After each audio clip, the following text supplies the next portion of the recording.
بسم اللہ الرحمن الرحیم۔ صحیح بخاری حدیث نمبر 106۔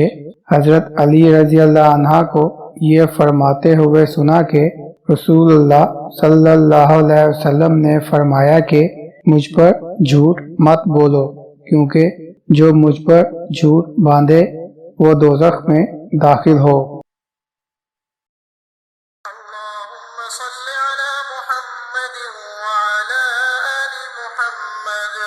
كما صليت على إبراهيم وعلى آل إبراهيم إنك حميد مجيد اللهم بارك على محمد وعلى آل محمد كما باركت على إبراهيم وعلى آل إبراهيم إنك حميد مجيد